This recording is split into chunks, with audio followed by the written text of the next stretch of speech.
नमस्कार, आप देख रहे हैं द दस्तक 24। पेश है अब तक की बड़ी खबरें। सुशांत की खुदकुशी पर सियासी दिग्गज भी हैरान। राजनाथ, अखिलेश, प्रधानमंत्री ने भी जताया दुख। सुशांत के मामा ने जताया शक, बोले नहीं कर सकता सुसाइड। न्यायिक जांच हो। मुंबई पुलिस पड़ोसियों से भी कर रही है पूछताछ। सुशांत मुंबई के बांद्रा में अकेले रहते थे। पदोन्नति में आरक्षण के पेच से 1.3 लाख प्रमोशन रुके। सुप्रीम कोर्ट पहुंची मोदी सरकार।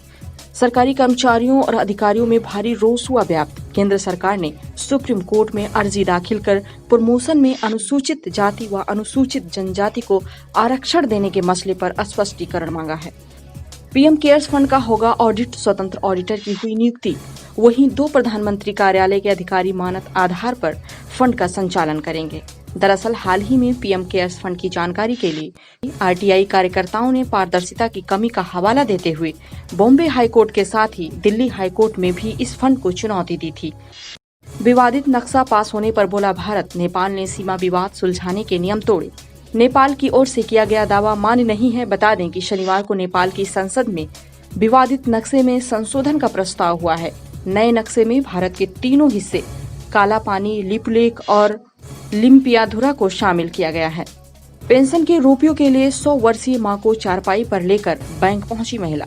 उड़ीसा के नौपारा में एक महिला ने दावा किया है कि वो अपनी 100 वर्षीय मां की पेंशन के लिए उन्हें एक चारपाई पर बैंक लेकर गई, क्योंकि बैंक मैनेजर ने खाता धारक के प्रत्यक्ष सत्यापन की बात कही थी। हालांकि जिला कलेक्टर ने महिला के दावे का खंडन किया है। उन्होंने कहा है कि इससे पहले कि मैनेजर सत्यापन के लिए महिला के घर पहुंचता, वो अपनी मां को बैंक ले आई। देश में हर 4.6 मिनट पर हो रही कोरोना से एक मौत। 3 जून से 13 जून के बीच के 10 दिनों में ही 3,120 लोगों को कोरोना का शिकार बनना पड़ा है, यानी औसतन 312 लोगों को रोज कोरोना के कारण अपनी जान गंवानी पड़ी है। यह औसत भी 4.6 मिनट का ही बनता है।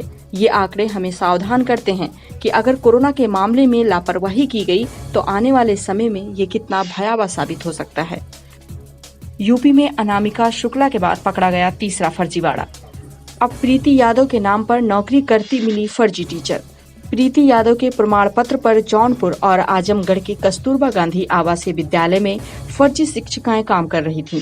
वहीं असली प्रीति यादव अब भी बेरोजगार हैं। इससे पहले मैनपुरी में दीप्ति सिंह के नाम पर भी नौकरी करने का खुलासा हो चुका है। यूपी के लोगों को बिजली के बिल में मिलेगी राहत। ऊर्जा मंत्रालय ने कंपनियों को फिक्स चार्ज में दी छूट। इस छूट का लाभ उपभोक्ताओं तक पहुंचाने का निर्णय केंद्र सरकार द्वारा लिया गया है।